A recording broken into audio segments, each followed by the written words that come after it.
the marina. Oh, yeah. Did you recognize the marina? Well, the marina, yeah. But then the route they took to get on the highway, they would end up going the wrong direction. They would have been going towards Diamond Head instead of towards Poly Highway. It played the wrong tune when the bones were going up and down the rib cage. Yep. All right. Ryan, are we looking good? Looking great. Yeah. Then, Tom, you want to do a show? I am one of the people in favor of doing a show. Yeah, you know what? I'm not willing to come out in public, but quietly I'll nod along. Yeah, you're one of those quiet, silent agreeers. Silent minority. Spiro Agnew. That's right. That's classic Spiro Agnew. Everybody loves the Spiro T. Agnew reference. Yeah. Shouldn't affect anything, but I've got a hard out at 4:15 Pacific. Cool. All right. I say if you want to set us up, Ryan, you could just start us whenever you like. All right.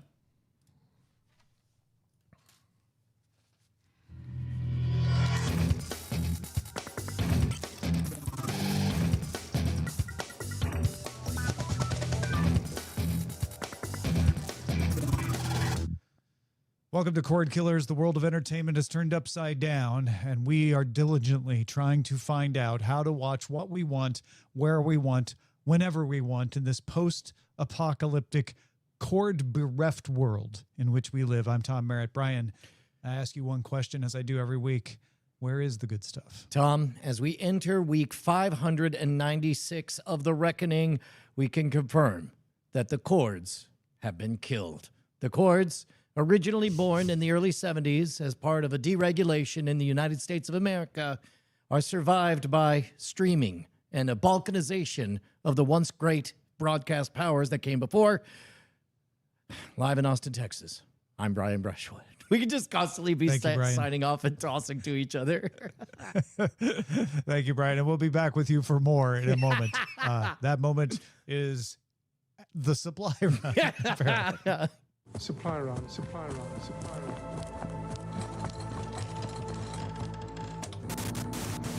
Where's the meat? I am just conceited enough to believe that maybe, Brian, I am in a slightly better position than most to judge what a podcast is. Well, hold on. I'll listen. Tom, do you have a long bit of experience about podcasting? I began podcasting in 1872. You might as well have in the before times. I was podcasting before MP3s existed. No, man. I've been podcasting since 2005. Podcasting started in 2004. So there are a few people out there like Adam Curry who've been doing this longer, because they helped invent it. Real quick, 30-second side jag. Isn't it funny that we can't let go of the subjective feeling of lateness? Because objectively, you guys virtually identically started at the same time in the great scheme of podcasting. But similarly, I remember the feeling I had in 2006, fall of 2006, honestly feeling like I was too late to YouTube. And then meanwhile, quite literally, all the most famous people on YouTube did not have conscious thoughts yet. Yeah. I basically have been podcasting for the entire life of podcasting. Yeah. Minus that 1 year. So yeah, if a handful of people like Adam Curry and Brian Ibbett want to come and say, well, hold on a minute, I've been podcasting longer, they're right. But yeah, what I'm trying to say is not like I'm Mr. Old Podcasting. I'm trying to say I have a good view firsthand of the history of podcasting. So I think our top topic here today is rather relevant. Netflix has brought over a lot of podcasters, as we've talked about on the show before, and Samba has some data on how many people are watching the content from podcasters that Netflix brought over. Samba gets its data through chips installed in smart TVs. They've got about a few tens of millions of people in the U.S. That they can track, and it can know what you're watching. Like absolutely what you're watching. Now, tens of millions is not the hundreds of millions in the United States, so they weight them and they balance them related to the data in the U.S. Census to try to get an understanding of like, okay, we've got a big representative sample. If we extrapolate it to the entire U.S., here's what it would look like. However, it does not track mobile. I think that's the important part here, is we're not doing a one comparison to podcasting because people who listen to podcasts generally do it on mobile. Even if they're doing it on YouTube, they tend to do it on mobile. So Samba's data is very interesting in that looking at television viewing, finds that 13% of U.S. Netflix households watched at least a minute of a podcast. And by comparison, 21% of Netflix households watched K-pop Demon Hunters within 30 days of release. So, a little more than half the same number of people as watched K-pop Demon Hunters, which has been a phenomenon, watched a podcast on Netflix. Now, granted, 47% of Netflix audience watched the season 5 Stranger Things premiere, so it's not in the same class as that. But still, Brian, that's a lot of people watching a podcast on Netflix. And my question is a podcast on Netflix still a podcast? So one of the themes to anybody relatively new to this endeavor, a back and forth that we often have are Tom, I think it's fair to say, is more a nuts and bolts kind of guy, and Brian's more a war of words and ideas kind of guy. So this is exactly my wheelhouse, because the word podcasting and the word podcast inherently implies that thing that is in your pocket that keeps you company on the subway, as opposed to Netflix, which inherently, to my mind, correct me if you want, at cordkillers@gmail.com, means the premium movie theater-like experience that you get in your home. And I wonder if the two words are fundamentally mismatched. And the only way, like, YouTube is a soft enough idea where YouTube really is kind of the everything video thing. It doesn't feel like it takes anything away from YouTube to imagine that's where my podcast, that's where live news are, that's where live streaming. If I'm on the couch, that's where I'll surf shorts or what have you. Whereas Netflix might be in a bit of trouble and probably doesn't want us saying the word podcast next to it, because especially this type of podcast where they're competing for the thing that's on in the background noise that you're only half paying attention to. I don't know about that last part. I think Netflix is fine with you calling it a podcast if that means, those things I like to listen to and watch on Spotify and YouTube are now on Netflix, right? They do want you to think of it that way. And I don't think they mind if you have stuff on the background. Netflix is cool with that, as long as you find value enough to keep your subscription or, be having a bunch of ads shown at you. They're cool with that. I do think there is a reason to question what podcast means to people, right? The way you defined it just now, Brian, was a podcast is this thing in your pocket. And I would say, yes, that has been how people have defined podcast for the longest time, but it may be that definition is evolving, and podcast is just becoming a synonym for talk show. It's becoming a synonym for, I listen to someone I enjoy hearing talk about things I enjoy hearing them talk about. Yeah, and I feel that drift as well, where podcast increasingly feels Rogan-esque or, talk show morning-esque, where it's the thing that goes for a few hours, out of which a few hot takes and clips are pulled, out of which some people will argue and get mad about, or say, it's talk radio when you put it that way, Brian. Exactly, right? It is. As a matter of fact, I make the joke. So it's like every morning I'm doing office hours, and I've been going through all the classics on from Scam School days, and I joke that I'm just running an oldies station, and like a morning drive time talk show. Technically, we're all here for the content. Also, we kind of love the filler talk in between the bits of content on there. So it's changing, but what tends to happen in human minds and in any kind of ecological ecosystem, whether we're talking about biology with marsupials filling in all the gaps that traditionally belongs to mammals in North America, we get marsupials in Australia. Likewise, we have the same ideas. Our brains tend to like to autocomplete, which is why we get these hero archetypes and in the hero's journey and so on. And likewise, we're certainly not going to call it AM talk radio, but if I say it's a thing you kind of listen to while you're doing other stuff, you're kind of thinking AM radio, right? Yeah. Which is weird to bring it back to Netflix, that Netflix would want to have that and that 13% of people would put it on. But I think there are people, and I've actually been having this discussion on Daily Tech News Show with the audience who are saying, look, a podcast is something I don't want to have to pay attention to. I don't want a video podcast. I want an audio podcast.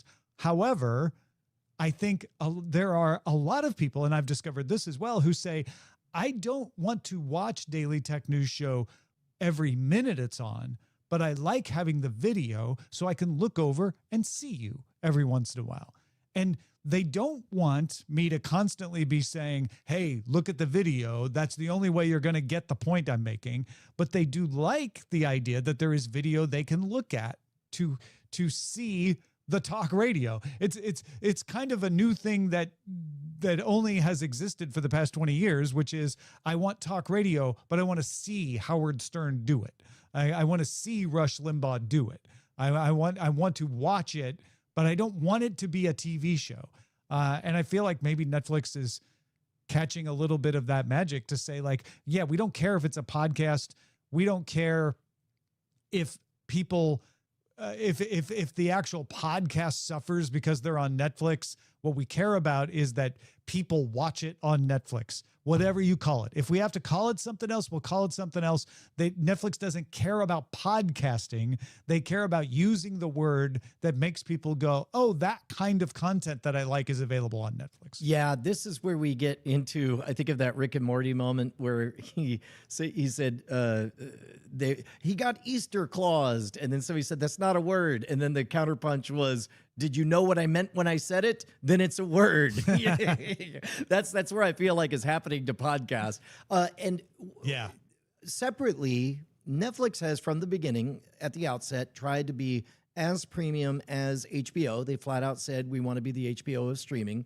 And part of HBO's premiumness, I wonder, because I don't think of AM radio / podcasting as a terribly premium experience, but I could ascribe within that ecosystem for that type of program, there's a premium level of talent. So like on radio. Do you think Netflix is trying to be premium though? I want to question that assumption. I don't. I feel last like time we want to feel discussed it, cheap, but it's not the same as wanting to feel premium. Well, last time we heard anything directly from them saying what they wanted to be, it was HBO, but that was 10 years ago, so a long time ago. More recently, they've said we're television. And I feel like that's closer to the mark of them saying, whatever you think you could see on TV, you will find on Netflix. We'll have live sports, we'll have movies, we'll have great dramas, and we'll have talk shows. Yeah. Now, I've got news for you, Netflix. You're up against YouTube. News flicks for Netflix. Like Netflix, it is interesting because if you pull out wide enough, you see that there are really only 2.5 channels on the internet. There's YouTube, Netflix, and what, Disney or maybe Amazon? And other streamers. yeah, right? And then you get into individual stations. But we're kind of getting back to a proto-monoculture almost. Yeah, it's got a longer tail, right? In the olden days before the cords, 3 channels and then a couple of indies, depending on how big your market was. Yeah. Right? And that was the longest your tail got. Now you've got 2 channels and an endless amount of indies that just go from very close to Netflix size like Disney Plus to dwindling into the minuscule niche channels out there. I think Netflix and YouTube are hard to compare. It's easy to want to compare them, but I don't think they're the same thing at all. And I think Netflix is smart to not treat them as the same thing. I don't think Netflix is trying to become YouTube. YouTube is the internet's video host, and it's making the most of that by not picking winners and losers. It's one of the things that's been most frustrating about YouTube is that they won't just show you the popular stuff, but they've gotten very good at saying, we will show you things we think you're interested in, and that will be different for every single person. Whereas Netflix, they do a little bit of that algorithmic stuff, but they really are saying, we are the place to find television. YouTube is the place to find creator video. Netflix is the place to find television. And that's why this is so interesting, is podcast has a foot over there in that YouTube space. And YouTube is new to the podcasting thing, embracing podcast recently and saying, hey, podcasters, bring your RSS feeds to YouTube. But they also aren't podcasting. And so I feel like it's just the Venn diagram of internet television and YouTube, which is its own genre, crossing at podcasting. What an interesting distinction. First of all, hearing you say it out loud with YouTube refusing, there was a time that YouTube could be tastemakers, could be the cultural hub of society, but they deliberately walked away from that. And we've talked about this before, but if you're not familiar, open an incognito browser, go to YouTube, and you know what's on the front page of YouTube? Literally nothing. It will just say, what are you into? And then it will begin. Yeah. And when this is a fun game that I think about a lot in branding space, is reduce everything down to just one idea or word. And what, as you were talking, what occurred to me is YouTube is the center of your world. Netflix has an opportunity to be the video center of the world.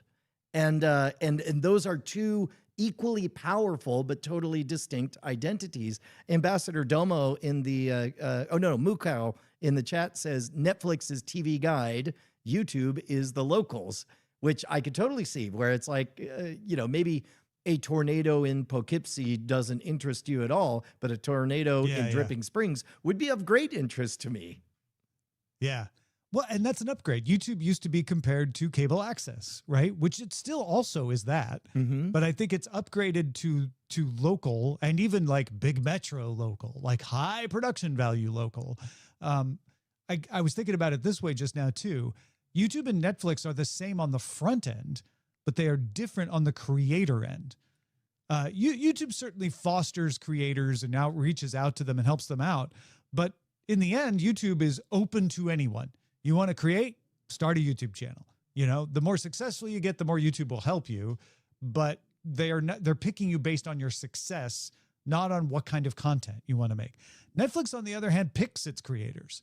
It says, Brad Pitt, we would like you to be in this. The Duffer Brothers, we would like you to make Stranger Things. The Breakfast Club, we would like you to give us your podcast to be on Netflix. They are not trying to be open to everyone. And so it's on that end that they are different, which is kind of different. In the past, all television shows were like, our television networks were like Netflix, and then they were different on your end. Like, oh, this is the Bravo reality show one, and this is they were based on genres. Whereas Netflix and YouTube are like, we've got something for everybody, but our selection funnel starts in a different place. You know what's interesting is they both have the same goal, which is for a consumer to click open, get lost in their universe, and only see exceptionally good things that they like a lot. And the only difference is YouTube takes an extremely populist take to it, where algorithmically there's so much tons of garbage, and yet you just will never happen upon it. Because at all given times in the suggested for you feed will be 1/3 known bangers that are exactly for you. It's very easy to get lost in rabbit holes. Nothing but standing ovations on the side. Whereas for Netflix, their task is, we just don't purchase anything that is below this quality threshold. We don't fill it with garbage unless it is highly targeted niche garbage that is for a specific demographic. I think that's what's so fascinating about this. And it's less about podcasting and just more about the growth of these two gigantic platforms, which is why I'm glad you sort of set the table early of like, there's 2.5 channels and Netflix and YouTube are 2 of them. YouTube is bottom up the way we're talking about it. Netflix is top down. and they're sort of meeting in the middle now. They're sort of like bumping up against each other. It is. It's a little bit like two amoebas sort of extending pseudopods into each other's territory. You know, YouTube will occasionally do an extremely high-end movie-like experience, and then Netflix will, right now, is asserting some of the podcasting territory. Whatever the word podcasting means anymore, this is where, you know what, Tom, I'm not going to lie. We were a little bit light on emails at cordkillers@gmail.com. This one, I feel like every single person hearing our voices has an opinion that is valid, because we're talking about, what do words even mean? What does it mean for Netflix to be a podcast, or a podcast to be on Netflix? I want to ask, not what do you think a podcast is, but what do you think the word podcast should mean? Yeah. Because for some of you, it's going to be a delivery mechanism. For some of you, it's going to be a genre of content.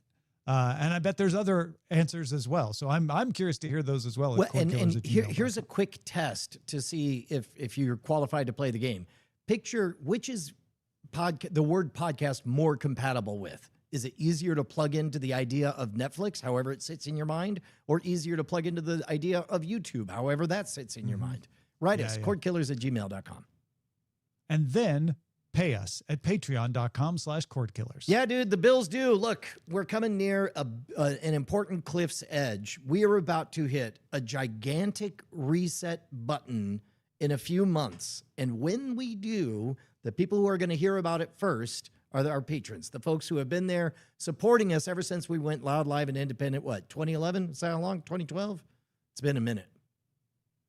2013.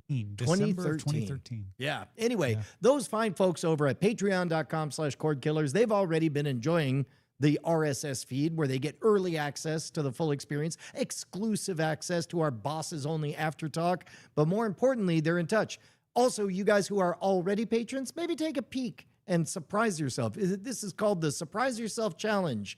Whoops, you weren't giving us as much as you thought, were you? All that retroactive smug satisfaction you've been enjoying. The rent is due, my friends. No more freeloading for you. Head on over to patreon.com/cordkillers and re-up your pledge. We are up for you, so you up your pledge and we'll up yours.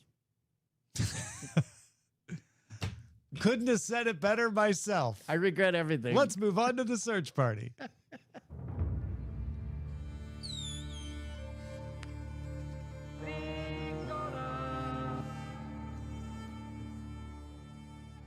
So this is an interesting one, Brian. AMC, not the theater chain, the TV factory, AMC Plus, you could think of it that way. That's their streaming product. Released the premiere episode of the new fictional Silicon Valley show, The Audacity. This is probably a more acerbic, biting take on Silicon Valley than the HBO show Silicon Valley was. They have released The Audacity in 21 parts on TikTok on Sunday, as a way to entice the TikTok generation to sample the show and then possibly subscribe to AMC Plus to keep getting more of them. This is very astute, and there have been a lot of comps to this. For example, I remember they played Adult Swim advertised that they were going to play the entirety of Aqua Teen Hunger Force, the movie, on Sunday night. And I was like, all right, I'll bite. And it turns out it was a great humbug, because what they did is they did their regular programming, and right there in the corner was the entirety of the movie without audio played on there. So while you're watching other things, you're like, oh, I guess Carl's in this one. I guess an entrepreneur show up.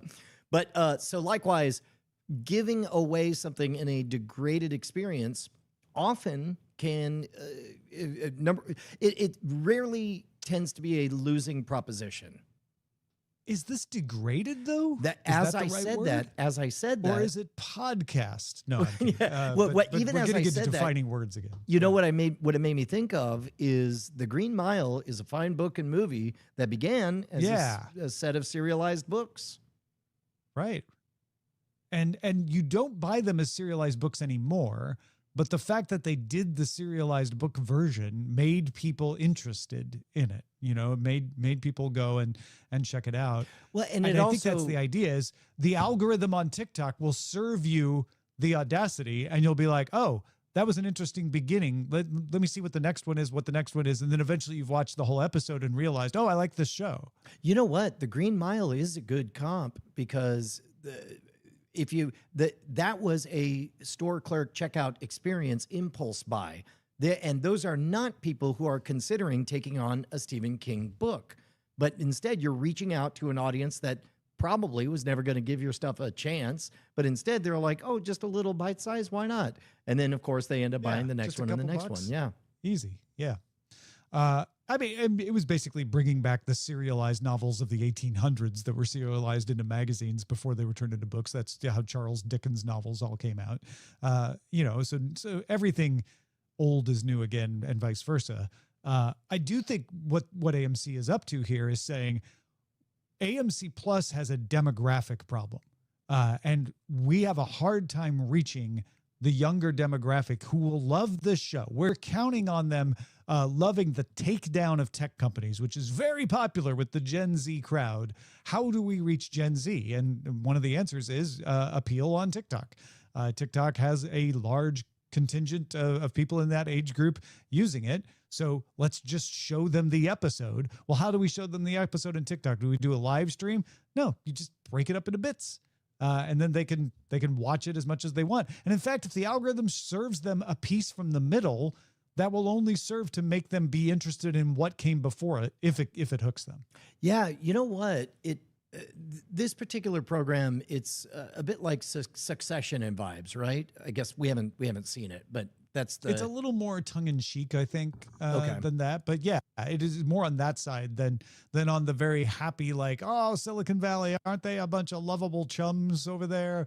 You know, there's some crazy people, but there's some awesome people too. I feel like the audacity is more, it's very much more 2026 than 2016. Well, so another thing I like to think a lot about is identity. So let's say it's Succession-like, just for sake of discussion.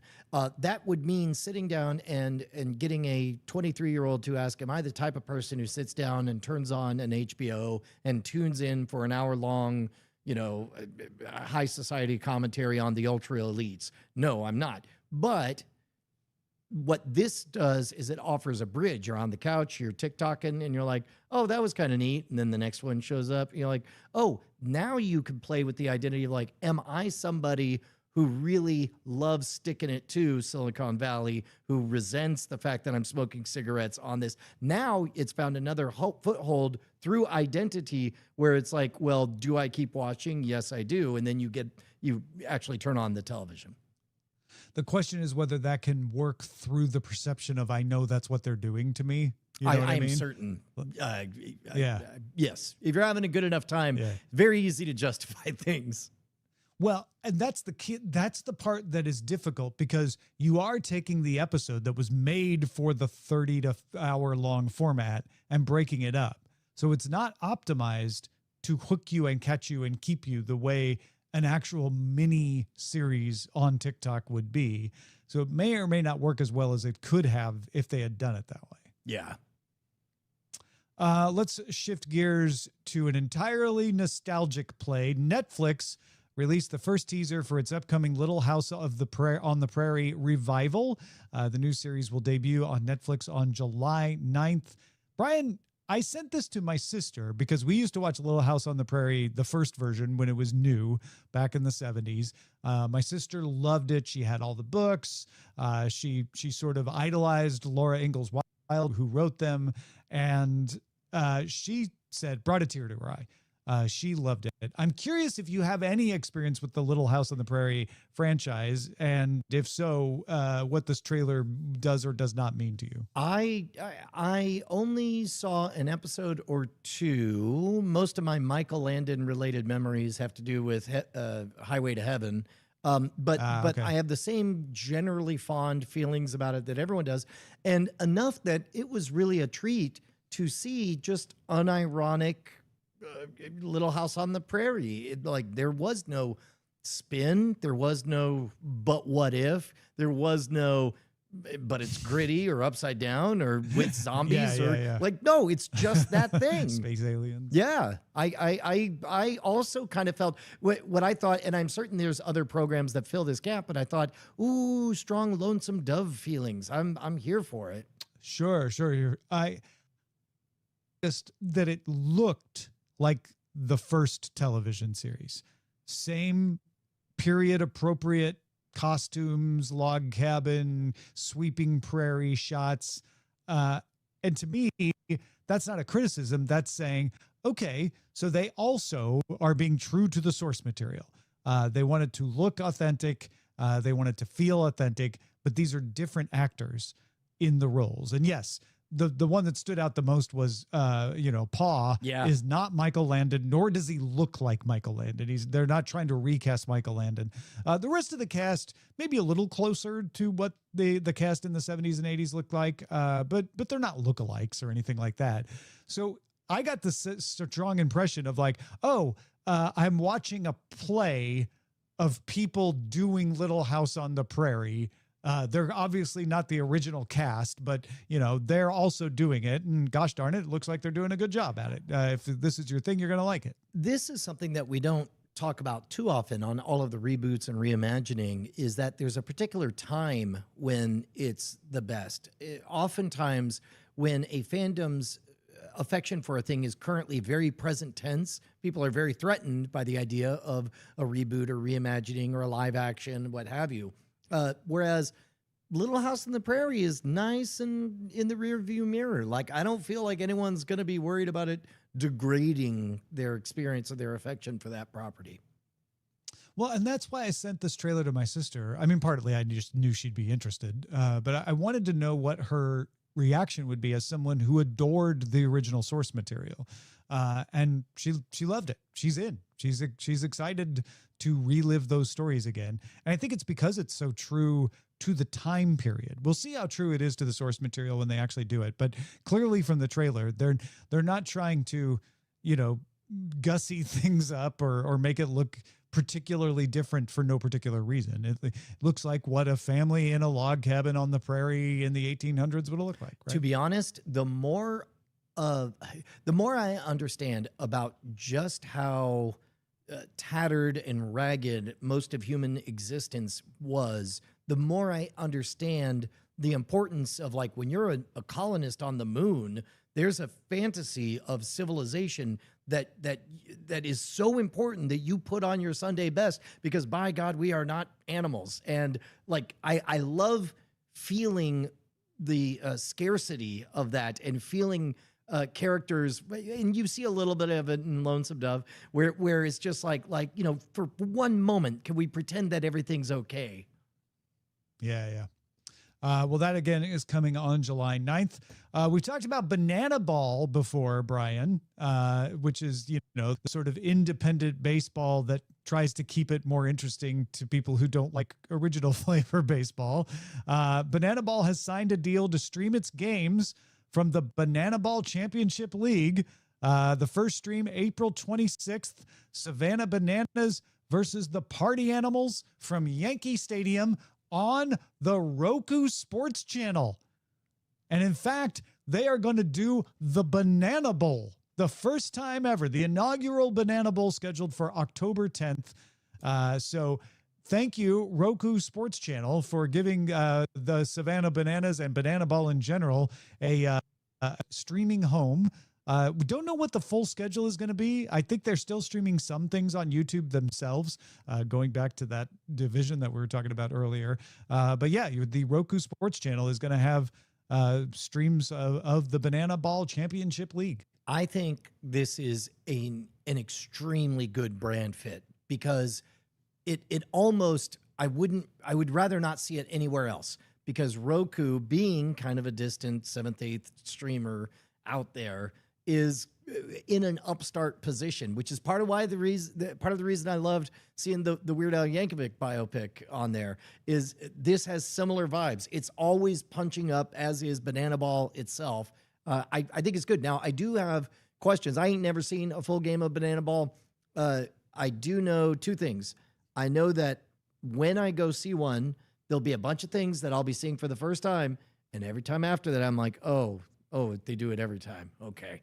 And I'm wondering how many of those special moments are going to be taken away. But that's offset by what I love is the idea of a micro league, even with only 4 teams, actually competing and being super interesting, like to I don't know, engage fans.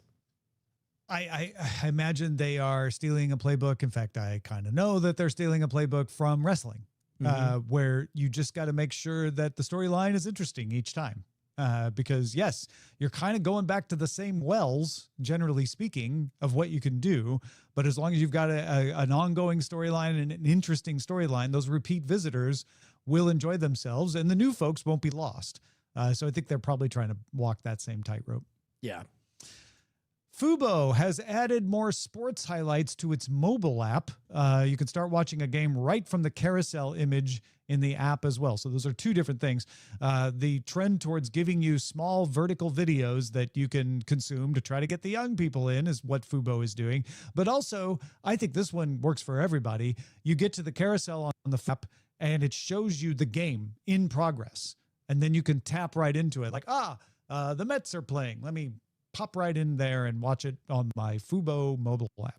That's something we haven't talked about, Tom, and maybe it's something we could revisit in a future episode, is the sort of watching, not watchingness that becomes possible now. Like when I open up a YouTube feed, let's say there's something delivered, let's say a little bit too targeted to yours truly, maybe with the letters ADHD in there. And I don't want to click on the thing because then I know what's going to happen after that. But I am very curious what it says. And maybe that mouse just sort of lingers long enough for me to read the book and get the gist. Sports is very much that. And the idea to kind of get the point of it, similar to Netflix always throwing trailers in your face the moment you boot up the app. I don't know. That's interesting.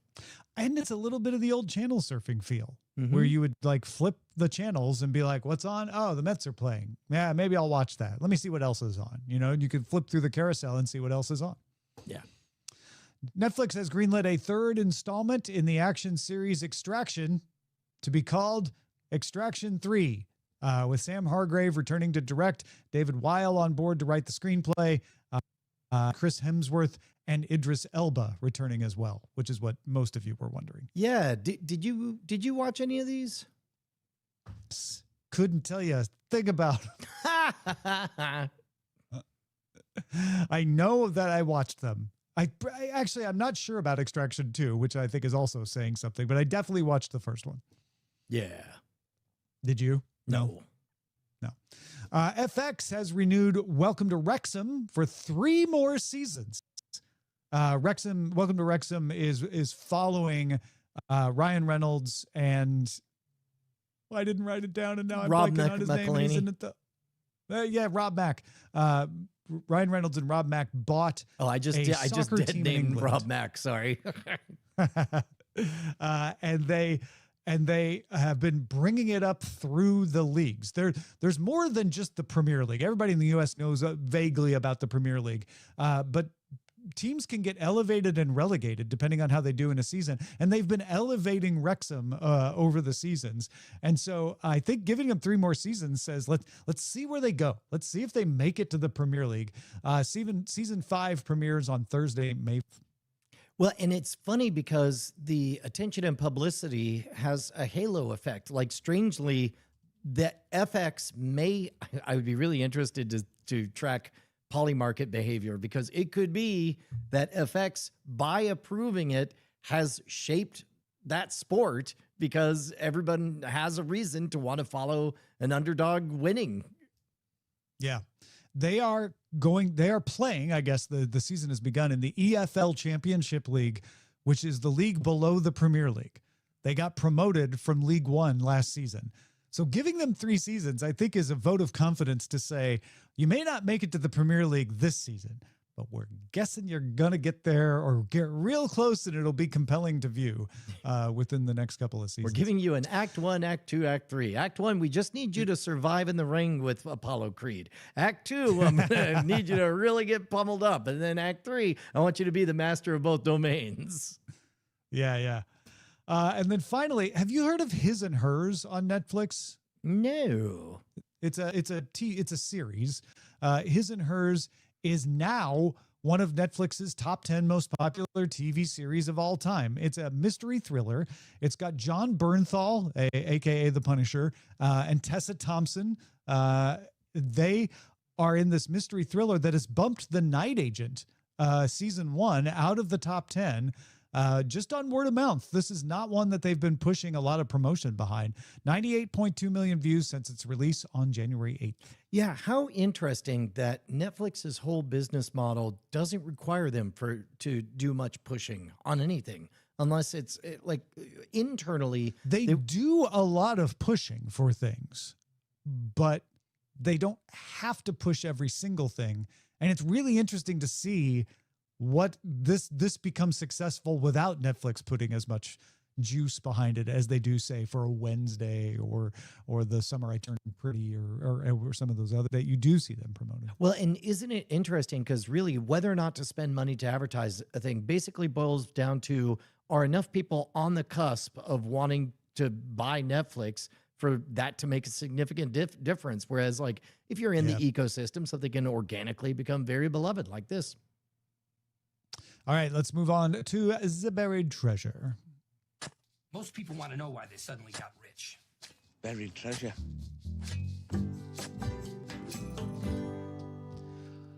Buried Treasure is the section of the show where Brian and I talk about something we have been watching. Maybe it will be of interest to some of you as something you would like to watch. And we're both being very musical. Brian, what have you been watching? Yeah, dude. So I went, we had a little Founders Day get together on Saturday. You were missed. There was only a couple dozen folks.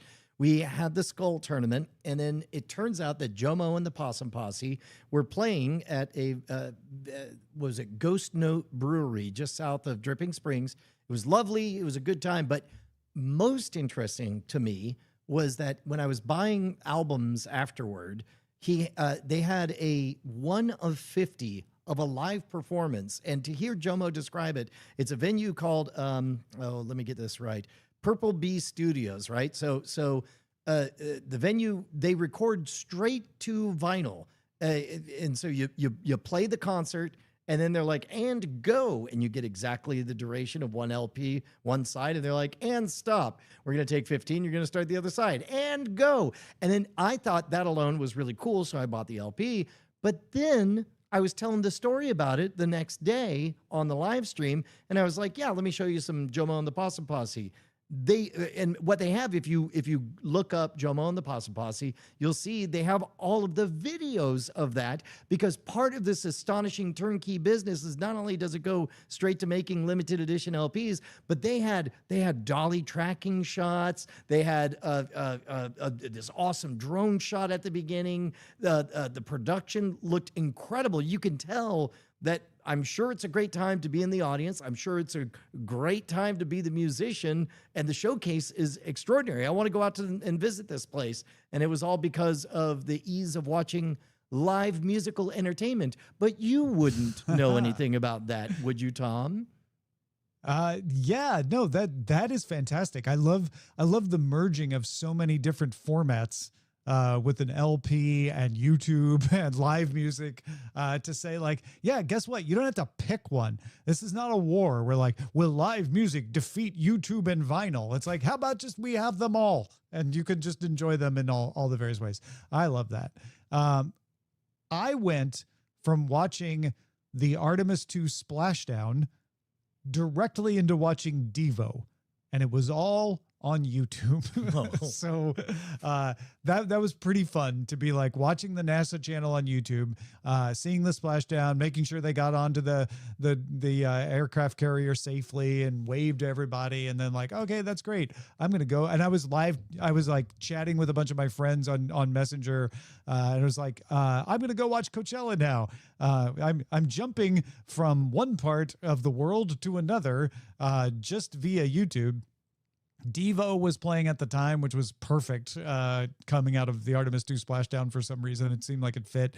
But I also love watching Coachella. I've talked about this pretty much every year that we've done Cordkillers, and it's really evolved over the years till now. It's pretty close to perfect. They do have occasionally some streaming glitches. I think they're more on their side than the YouTube side, where cameras go out or something like that. But that's rarer than it used to be. Most everything is good. Most everything sounds good, and you have all the stages streaming live. You have the ability to choose multiple 4 quad boxes.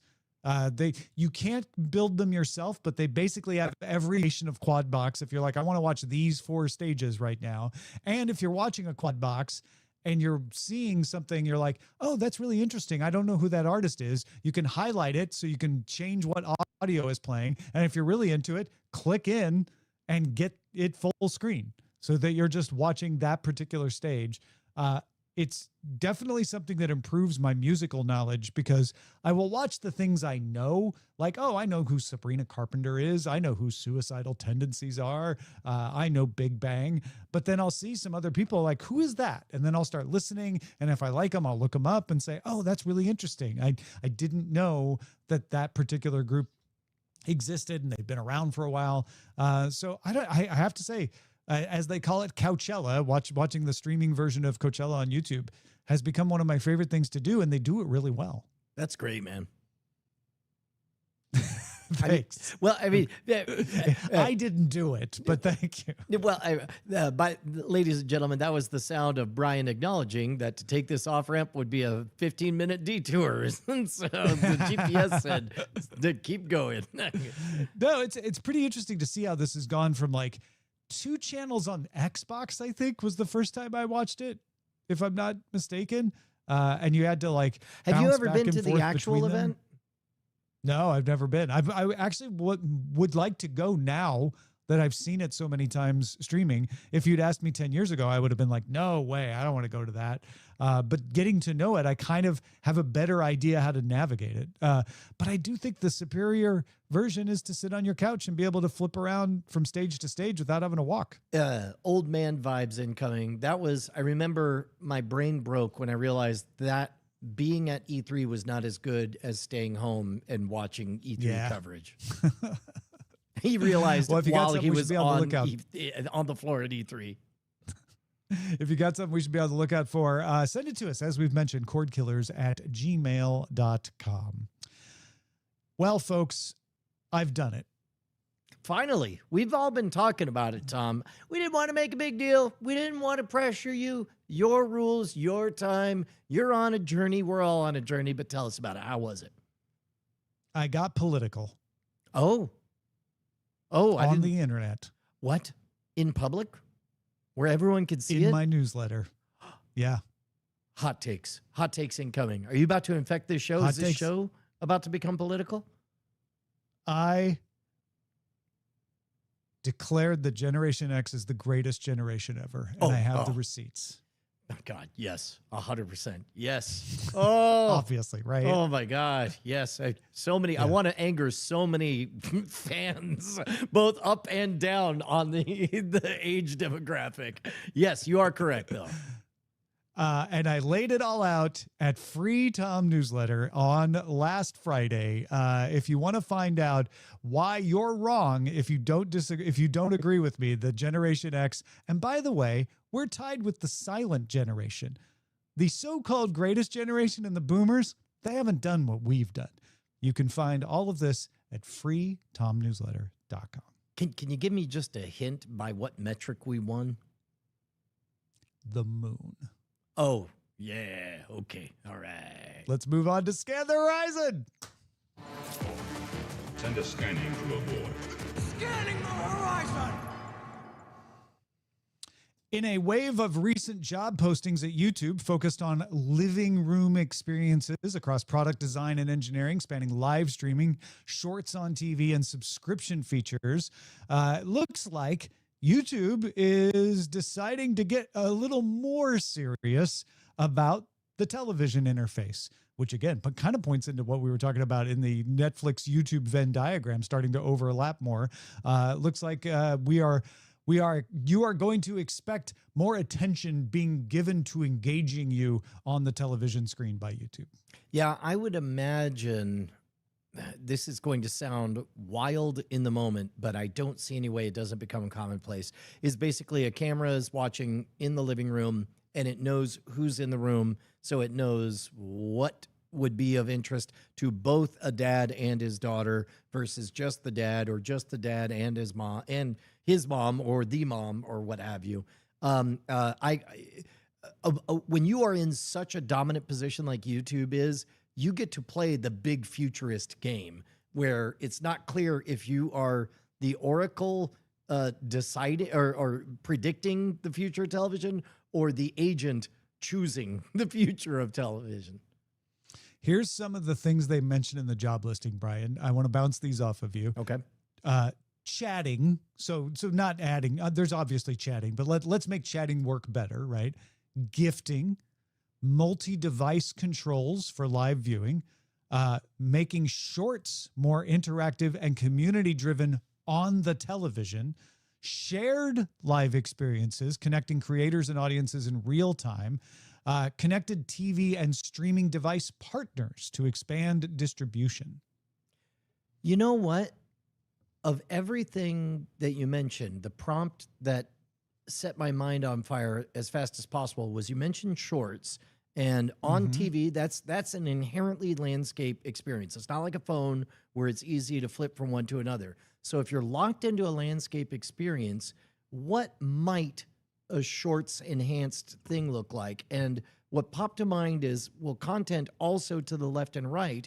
But then I think of, you're going through a carousel and I don't want static and I also don't want competing stories. I want only one story at a time.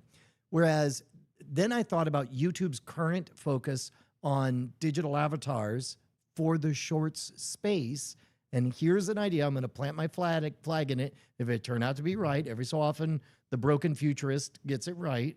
But I would not be surprised at all if enough Brian Brushwood hot take shorts were out there and let's say hypothetically, I enabled allow my digital twin to do it. And now imagine you are at home watching shorts on your television and off to the left and right are Brian Reacts and Tom Reacts. And it doesn't have to be Brian or Tom reacting to that exact video. It doesn't have to actually be us, but it's like once your digital twin gets what your take is going to be, because it's not, look, if you watch Dave Ramsey and the short is all about leveraging debt, you don't need a genius robot to do a virtual Dave Ramsey reacts off to the side. He'd be losing his mind. I could see something like, anyway, all of these crazy ideas make sense when I imagine big YouTube on it. I think this is probably no surprise to you that the one that caught me was the connected TV and streaming device partners to expand distribution. Because I'm like, YouTube already has near 100% distribution. What's so left? What do they mean? Yeah. What do they want to do? What do they think is the opportunity there? Video games, maybe? Tubi announced that its app is now integrated into OpenAI's ChatGPT, meaning that viewers can search for what to watch when you're inside ChatGPT. Recently, Tubi also combined some large language models with deep learning techniques to make it easier to understand your intent when you're on Tubi, to better show you the kind of shows that you might want to watch. Smart move, because I think it's good integration. It's one of the few that I've seen do it, or at least tout it. It's like, yeah, of course, use what you know about me to make it better. Like, you already know it about me. Well, right. So here's the go ahead. But I'm just like, people are complaining that these algorithms get it wrong. And Tubi's like, I think we can do a better job. So here's the brilliant part is by being connected to ChatGPT, think about the difference in real estate. Like if you go to the Tubi store to watch a Tubi program and they say, tell us everything about you, please, you'd be like, gross, no, ew. But if your butler had access to all of Tubi's knowledge at the time, you would tell your butler, like, hey, man, you know what I like, whatever. Well, Tubi's got this. I think that sense of ownership in place, I think, matters a lot to customers. Yeah, especially if you're using ChatGPT a lot and ChatGPT has a really good idea of who you are in a way that algorithms generally don't. And it can tell Tubi if you give it permission to link, Brian's going to want to watch Exterminator 3. Yeah. That's Extraction 3. Never mind. No, YouTube no, is I'm going to raising the watch price of its Exterminator. YouTube is raising the price of its YouTube Premium service. That's the one that gives you ad-free background listening, offline video downloads, and YouTube music. The $14 a month plan becomes $16 a month, and the family plan goes from $23 to $27 a month. YouTube Premium Lite, which is just the ad-free, so you don't get the background, the downloads, or the music, that goes from $8 a month to $9 a month. And if you just want YouTube Music, they also have that. It is going from $11 a month to $12 a month. Family plan for music goes from $17 to $19 a month. Price rises start now if you're a new customer, or in June for renewing customers. Most of the emails have gone out warning people about this. YouTube last raised its prices for premium in July 2023. However, if this makes you go, you know what, I'm not paying for premium anymore, I don't care about the ad-free, YouTube announced that it will now hold back ads during live streams if chat engagement is at a peak, because they don't want to ruin the vibes, which is good for live streamers. And for individuals, if you show support for a live streamer with super chat or super stickers or gift prizes, that will get you a limited period of time ad-free yourself. So you can not subscribe to premium and instead just support individual creators and get the benefit of ad-free while you're watching that creator. I love the super chat experience. Whenever I'm live, it never it matters not how much. It really is the thought that counts. And it's just a shot of adrenaline. It's great. Yeah, yeah. And you get something out of it because everybody likes their chat to be acknowledged more by folks. So it's cool that way as well. Netflix announced that Jackbox Party Essentials is joining the Netflix Party Games collection. That makes 3 of the Jackbox group games available for free, already paying Netflix subscribers, so you don't have to pay anything extra. Fibbage 4, Quiplash 3, and Drawful 2 are all available now in your Netflix subscription. Yeah, that's a good fit, a really, really good fit, and it makes me want to try doing it through that interface. Did you know that most people consider winter to be cuffing season, Brian?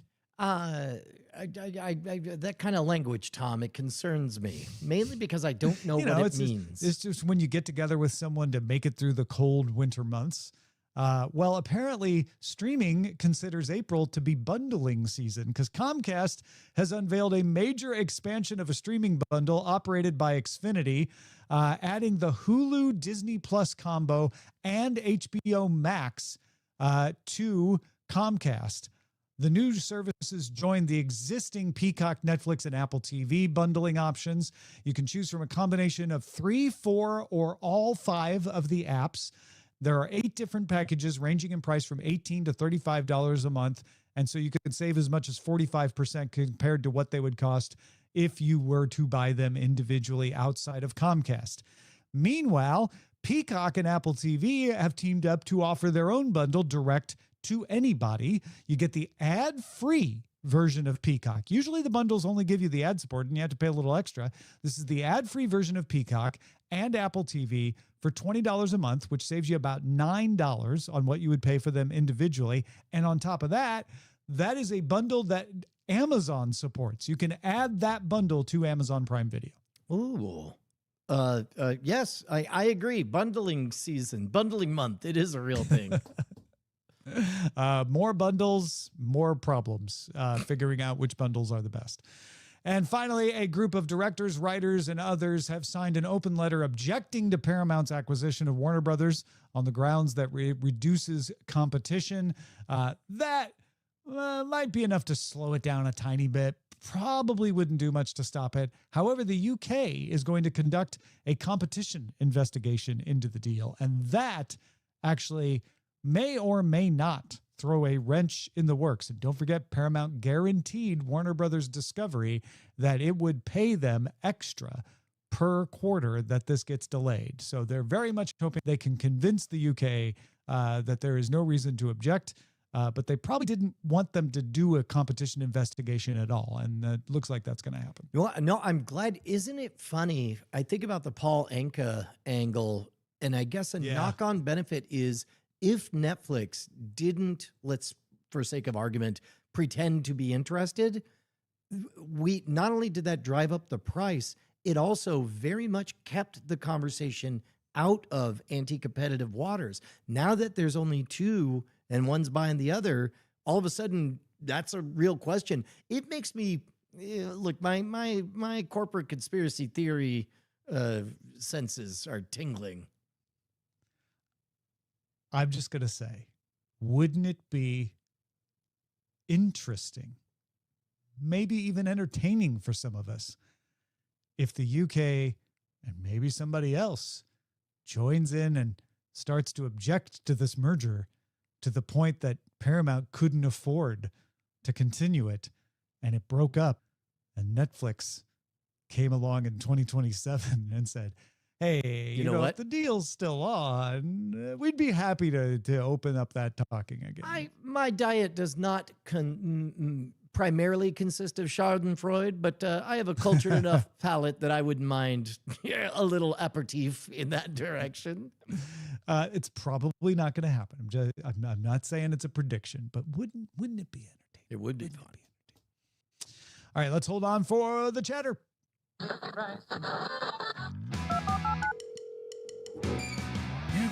got mail. Yeah, so we were talking about Coachella earlier. One of the things we talked about last week was this idea of stations where they could program their own channel just based on videos without having to run it off a machine. David wrote in and said, I was thinking about the discussion you had about YouTube's new Coachella feature of essentially programming a live channel. It reminded me a lot of similar concept featured in the novel Ready Player One. Earlier in the book, Wade describes how anyone could start their own public access channel or vid feed within Oasis and play whatever they want, even if it's copyrighted. Like you guys said, I think this would be a huge feature for YouTube if they were to do it. Sometimes people just want to passively watch or channel surf, and this would allow people to do. YouTube playlists are a unique concept that you don't really see on other platforms. I've created tons of playlists of similar themed music videos and other stuff over the years. This idea of a live playlist channel just seems like a natural next step evolution of that concept. I've actually come across websites that let you turn YouTube videos into live channels outside of YouTube, although none of them ever really took off due to copyright issues. Yeah, as a matter of fact, when DiamondClub.tv first went independent, one of the things that we were able to cobble together was basically a version of this. It was actually stole the idea from Ron Paul TV of all things back in 2008. But basically, no matter when you went to the site, it would resume at the official right time of the right video in the playlist. So everybody in an IRC chat would be watching the same prearranged things at the same time. I think that YouTube would do very well to lean into this idea. I don't know if I haven't been looking in the right places, but the only station I've seen Coachella use is a best of the week station where they're taking all the videos that they streamed live during the weekend. They've turned them into videos that they are streaming live as a station on the Coachella channel. That feels not new, because on my end, I'm like, yeah, didn't you do that in the past? But the fact is, in the past, they had to set that up themselves. And I think what we're not seeing is now it's as easy as like, oh yeah, we have these videos on our YouTube channel already, you know, point at them and make it a station and run it. So hopefully it does well and everybody says great things and we all get the chance to be able to do it, because I'd like to play around with it myself. Yeah. Our website is cordkillers.com. Our email address is cordkillers@gmail.com. And we are live at twitch.tv/nightattack and youtube.com/modernrogue. Tuesdays at 5:30 p.m. Eastern, 2:30 p.m. Pacific. I reckon we'll talk to you next time.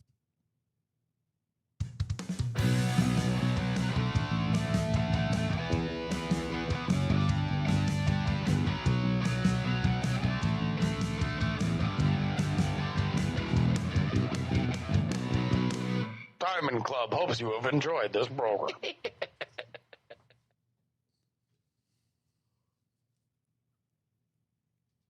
Yeah, we did it. Yeah, baby.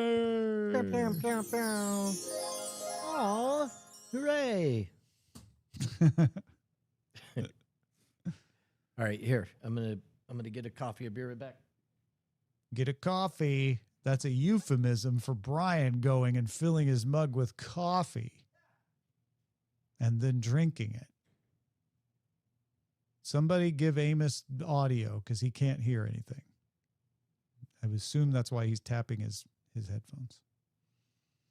Either that he's telling me I have ears, which I knew, but it's not wrong for him to want to remind me of that because I can't see them right now because they're covered in the headphones. Those headphones that are useless because someone hasn't given him back the audio. You know, I am always impressed by the amount of Pop Mart that Amos has. It's a lot of Pop Mart. And I think Amos is going to be texting someone to say, hey, I have ears. I know it doesn't look like it because I've got these headphones on right now. But they're there. They're under there. Now, sure, you could say it would be easier if Amos just took the headphones off and showed us the ears. But taking the easy way out is never the right thing to do. Instead, you want to make sure that everybody knows without having to reveal the secret. It builds up the tension, builds up the ability to say, I have ears, and you have to take it on faith. It's a connection that he can build with you between you, the audience, and him, the person who can't hear any of the stuff that I'm babbling about right now. We need proof he has ears. But do we deserve the proof that he has ears? That's what I'm asking you. It's one thing to say, I would like to see Amos's ears. It's another thing to say, I deserve to see them. He's not yours to order around. Or is he? And can he hear me? He's saying, pay me money and I will show you ears. So Amos, you can hear me then. But I can't hear you. No. Okay. So what do we need to do to make it so that we could hear you? Is it money? Is it a bill of Congress?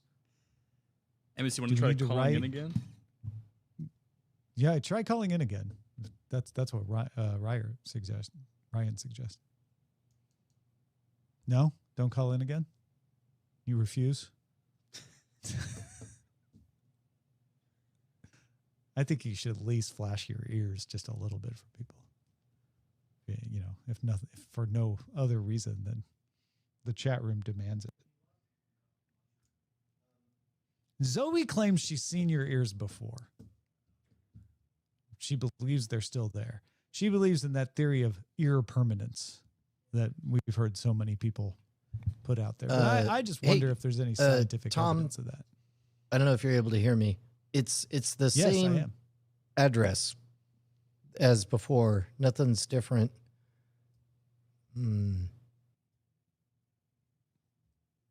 I think he's saying he already did that and it didn't change anything. But you know what we can't. I can't see his ears, so I can't say for sure. My ears turned off. There we go. Now I can hear. Amos, you're sending audio over vMix, right? So you'll hear yourself, but I could turn that on. I think the problem isn't that he hears us, is that we don't hear him. But then, what do I know? I believe in ears. Try that, Amos. Say something, Amos. He doesn't want to. He's wearing a Jomo and the Possum Posse shirt, too.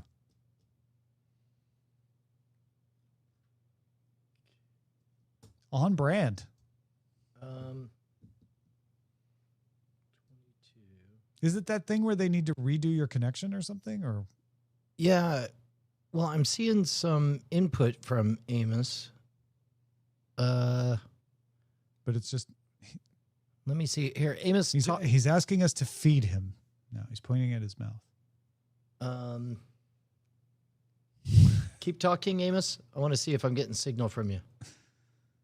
Yeah, we're not receiving from over vMix. Just reload the browser and come back in. See if that fixes anything. Yeah. Did you hear that, Amos? Oh, try Reload reloading the browser. And come back in. Reload this browser, the one with vMix, not just any browser. Yeah, no, just any browser. You never know. Nope. Don't hear you.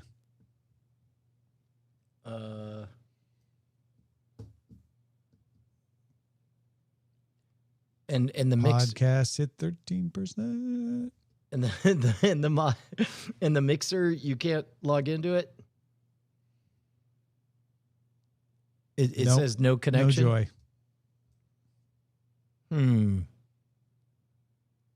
I wonder. Yeah, I don't know. Well, here we could try rebooting the mixer here. Here, I'll do this. Turn off. He said that he gave a thumbs up for some reason.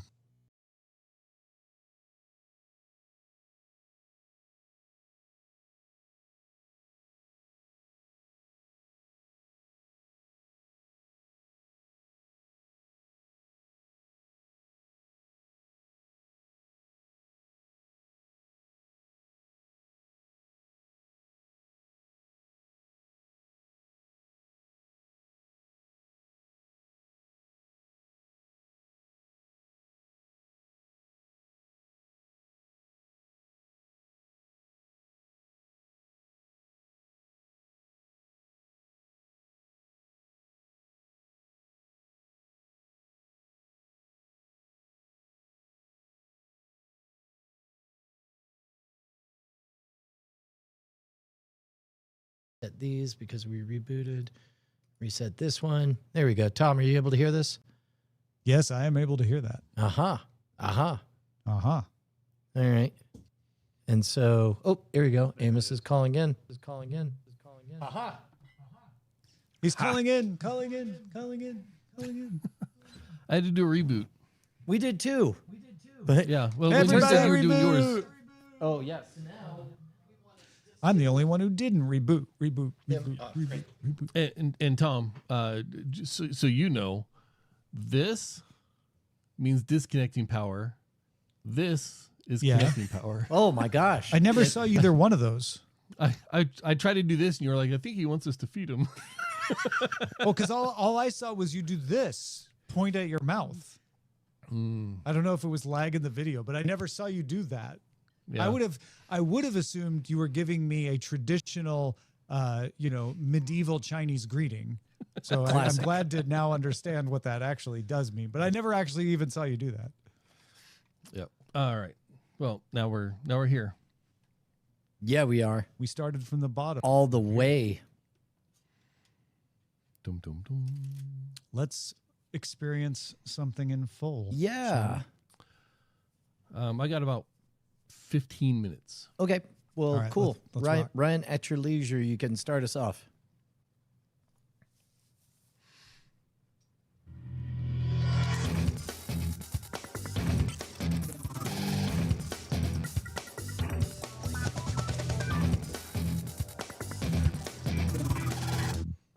Welcome, folks, to the full experience. This is a show where we watch the first, ultimate, lowest, and last episodes of a television series to kind of see if maybe if we watched the entire run. Ultimate and lowest are determined by user rankings on IMDb. First and last are pretty obvious. And we are beginning our journey into Magnum PI with the first episode, Don't Eat the Snow in Hawaii, that aired December 11th. 1980. I'm Tom Merritt. He's Brian Brushwood. Dude, I was so blown away by the opening credit sequence that I instantly, my skeptic vision tickled. And I thought to myself, usually pilots have crappy intros because they only have the same episode that they're showing to pull all of their montage from. But these are all over the place. So a little sleuthing later, I found out that the title sequence with that iconic song and everything is not the actual beginning. Instead, there's like a jazzy, bluesy version that's just got a bunch of clips from this episode that was the original one that it launched with. And that one stayed for 12 episodes, I think, is what. Yeah, that's what I read. Subsequent poking around found us. Yeah. And then we got the iconic Magnum PI theme. The other thing about Magnum PI that is so iconic is that it was actually shot in Hawaii, which few shows had been shot there prior, 5-0 being probably the most famous. And Amos, our producer, used to live in Hawaii. So Amos, you were on location watch for Magnum PI watching this pilot episode. How'd it go? I recognized the highway where the chase scene happened out of order. And then, locationally out of order. It didn't make sense the way they did it, but the marina and going into Waikiki and certain passages on H1 when they were driving on the basically Hawaii's version of the interstate, going through there. But a lot of it's been updated and it looks way different now than it did then. So, back in 1980. Did you notice how much Vietnam looks like Hawaii? I mean, I guess it really did have more like Hawaii than Korea looks like Southern California. That's true. That is true. Yeah. That's a MASH reference for anybody who didn't get it. I mean, at least it's roughly the right climate in Hawaii. But yeah, it definitely looked a lot like Hawaii. But it was nice to see the production value of having shot in Hawaii, so everything didn't look like, oh, that's a set. Oh, that's a location in Los Angeles that they gussied up to look like this. In fact, the one part when they went downtown and they were in a seedy section, part of my brain was like, oh, is this Skid Row? Is this part of downtown LA? And I'm like, oh, no, that's actually downtown Honolulu in 1980. And it looks just different enough that I could tell for sure. Yeah, it looked like part of Chinatown, actually, because that's the only really place in Honolulu where buildings are that close together. It looked like, Side Street Inn? Mm-hmm. It looked like the area around that neighborhood that Side Street Inn, the original one, is in. But there's nothing there that I could like pinpoint and be like, I remember that building or anything else. So, yeah. So the opening sequence I thought had incredible economy of storytelling, and so the version that we watch, if you watch the updated montage, you get a bunch of really exciting stuff, including the one stunt shot with the helicopter where it gets like really dangerously like 8 inches away from clipping on the ground. The hell of a stunt shot on there. I was like, I would be very angry on set, and I would insist it never leave the opening montage. Yeah, it came real close to the trees and the ground. Yeah, like that. Was that on purpose, or was that just like, well, we got it on film, we're gonna use it? Yeah, thank goodness there was nothing bad happening. Why I rewatched the beginning this morning just to see if it was as good as I remembered it, and it is. So we open. What I love about pilots is like you gotta do a lot of selling real fast and a lot of catching people up. So we begin with just a dude swimming and towing something in, and then now he's sneaking in, like, is this a spy thing? And then the new rule gets introduced that we get a voiceover into his head. He's talking to us directly. In fact, he breaks the fourth wall and looks right down the barrel of the camera and then reacts to it. Which is I don't know where the meta was for how common that was at the time, but a little Bugs Bunny-esque on there. And then you get I did notice that when he breaks into the Ferrari, he is guessing at codes. The first code that he tries to disable the alarm is 1138, which I suspect was not a random coincidence, especially because Tom Selleck famously was considered for Indiana Jones and the Raiders of the Lost Ark. But Then we get the immediate archetype of the yin and yang between Magnum and Higgins, and it's very clearly explained. There's a famous novelist who's got this place. It's up to the two of them to stare at each other from across the yard. They're essentially brothers in this story of very different varieties. It had incredible pacing because after that opening vignette, we get the mystery of the intrigue of something with customs. They go out of their way to talk about don't bring in anything in that you're not supposed to. And then bit by bit over the next hour and a half, we get just the right amount of these archetypal smaller planetary bodies in the Magnum verse. It was perfect. I don't remember being anywhere near this excited watching Lost, despite the fact that Lost was also set in Vietnam. Yeah, I wrote it that it goes from subtle and clever to dumb really fast sometimes because they treated the audience with a lot of respect most of the time. The Vietnam flashbacks, you don't know why they're doing other than like, well, obviously Magnum fought in Vietnam and certain things trigger him to remember things, but I'm trying to figure out the puzzle of why it is. And it really doesn't make itself entirely clear until the reveal at the end when we find out that Philippe was the mastermind behind it all, and Philippe was the guy left behind. I felt a little bit cheated that he's like, you never came back for me, and he said we did, and I'm like, oh, I want to see that flashback where they came back and he was gone, but I didn't need to. It all worked. But then there were things like, the two thugs get off the phone. What did they say? Kill him. And then, they go on the chase. The stunt work was not great when they showed a car take a turn and then cut to it's just tumbling down. And in one of the flashbacks, they're like, Pepe, they got Pepe. And I'm like, wait, which one was Pepe? I'm supposed to care? Whatever. It doesn't really matter. But then there were some really, really like interesting, subtle things that like the ones you've been talking about, or putting Dan on this stuff was like making McGarrett the meter maid on Waikiki, which if you knew was a reference to Hawaii Five-0. McGarrett was Jack Lord's. I didn't recognize it. I had to go look it up. But I was like, oh, that wouldn't have gotten in the way. I would have been like, oh, that's interesting. McGarrett may be somebody he knew. And I think the implication was like, yeah, it's somebody he knew. He knew McGarrett from Hawaii Five-0, the other show. It was a nice little drop. I also really like TC saying, long live the South. With a twinkle in his eye. There was some really, really, again, it swung back and forth from like typical primetime television, unthinkingness to really subtle, really trusting the viewer stuff.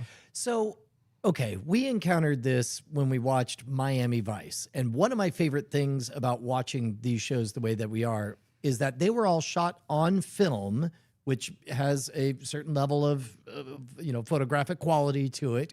Yeah. But they knew it would show up on television, which has a vastly reduced quality to it, and also really tight framing, and it would be boxed off and, right? As a result, man, oh man, does this program look so lurid. You have unbelievably hot, attractive women, unbelievably in focus in long, luxurious, lingering shots that I'm sure seemed cute, fine by television standards, but on our high definition displays, it almost makes me uncomfortable. It's plus also production vision. Little thing, Brian's note is when the Ferrari goes through the closing gates, they have the Dobermans, Zeus and Apollo, come running through. One of the dogs, did you see it clock itself and nearly get his head popped off? Yeah. I was like, oh, that looked close. Yeah. It's like stuck its head right there. I'm like, Yeah.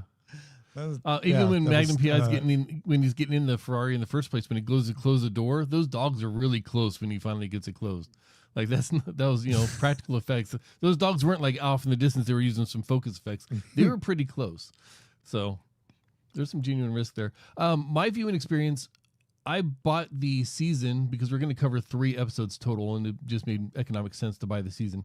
I bought the season on Apple TV, and I watched it on my 4K computer, my 4K monitor here on my computer, and I could have sworn it was filmed in the mid 2000s. It was amazing quality. It did not have the 80s grain or anything else.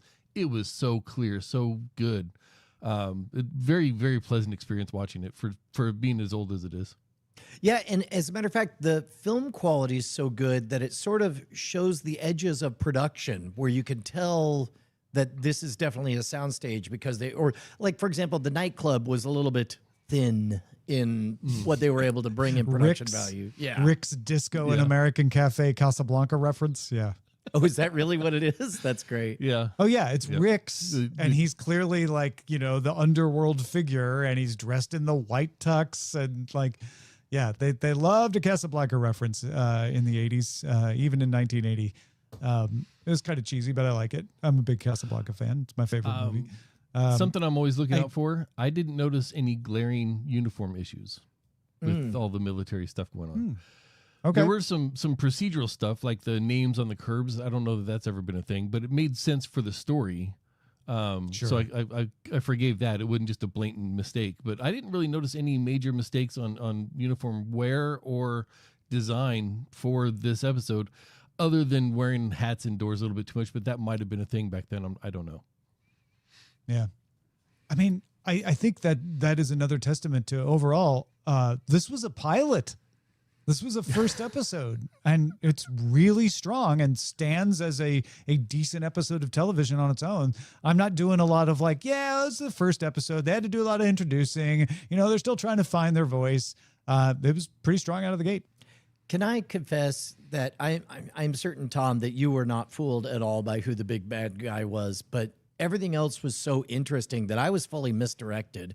Where I'm like, I wonder, I'm sure it's going to be somebody we probably should have seen coming, but I hadn't pieced together that his old boss was, his old commanding officer. That was Vietnam flashbacks work so well, is like, I didn't realize why we were seeing them until the very end when we saw him. And I'm like, I feel like they cheated us a little of the motivation for Philippe to have done that. That felt a little rushed because they were, at the end of their 90 minutes. But that didn't ruin it for me, and it was a nice surprise. Yeah, and I would imagine there's a compromise where somebody somewhere gave the note where it's like, look, man, they just ate meatloaf at home. You gotta spell it out to them. Give them a reason. The equivalent of the sad on sad note from Netflix. I guess my note would be, you did spend so much time with these flashbacks, and they have the relationship of the brother and Magnum. They work to show Magnum, his past, and give you some tips about why he is no longer enlisted, why he's living alone, and all of that. They work alone on that. It would have been nice to see a few more breadcrumbs to make me suspicious of Philippe, but then that might have ruined the surprise. I don't know. Yeah, I think if they had given even the slightest hint, because I think the only reason I got that's neat, it did click together, is because they gave no hints of that. And meanwhile, I could imagine no matter how good, chaotic good in general you are, when you get left behind in Vietnam, I'd imagine some dark stuff comes afterwards, and maybe you find yourself wrapped up. Even if you're the one who said, "Don't come back for me," you may be like, "I didn't mean it." Yeah. It's just a thing you say. Yeah. So I did see a thing where the creator of the show was a Vietnam vet. So there are sprinklings throughout of the trauma that the veterans went through in Vietnam, sprinkled throughout the series. Just as little subtle hints, little nods to the vets coming back home from Vietnam. And this also would have been a time before any of that was cliche. I mean, even yeah. I mean, we're only 4 years away from the fall of Saigon at this point. Yeah. Like, I guess 5 or 6, but still, it's pretty close. Yeah. It's recent memory. Yeah. Yep. Strong first episode. Here's my crazy theory. I like the idea that when Magnum was shot, he died, and the rest of this series is his dying dream. Okay. Well, when he was shot in the pilot, and no blood was on anyone because of the watershed, basically, in America. Exactly. Yeah. And or because everything from that point on is his dying dream. Sure. You don't like that episode, dude. I'll tell you what, man, I am stoked. But by the way, when Bonnie tracks her appreciation for beautiful ladies of the 80s, this is clearly what she imprinted upon. all of the fashion trends and all of the women of this show. It's great. It's a great show. You should watch it with us. Yeah. Well, that is Magnum PI. Our next episode will be The Ultimate, the highest rated on IMDb. Season 3, Episode 1, Did You See the Sunrise, which aired September 30th, 1982. No idea what to expect. This is not a ongoing story style of show, so I'm guessing we'll just get a villain of the week, and Magnum will have to bring him down, but I'm looking forward to it. You know, we'll find out next week, but there's one Magnum PI episode that I have a loose memory. It's a strong memory, and I don't know why it's a strong memory, but I wonder if the last time I felt this way was when the exact episode I remembered of Moonlighting turned out to be the highest rated one. So I'm going to lock my prediction in an envelope, and I'll report next week if the same thing happens with this one. I did like the titling convention where the title itself of the episode kind of hints what's going on a little bit. Just a little detail. Don't eat the snow in Hawaii. The snow, yeah. Yeah. So it's just, I thought that was clever. Oh, we forgot to talk about Snow White. Oh. The Vietnamese coke dealer. Yeah, who married at 11. Who was 19 years old, played by a 28-year-old Guatemalan woman. Today I learned. That's fantastic. Yeah. I'm glad you brought that up because I forgot that was in my notes. Okay. Again, next episode, 301, season 3, episode 1. Did you see the sunrise? As we continue the full experience of Magnum PI, you get these episodes earlier. You get to know our plans for future episodes as well if you're a patron. So become one. Patreon.com/Cordkillers. We'll talk to you next time. Bye.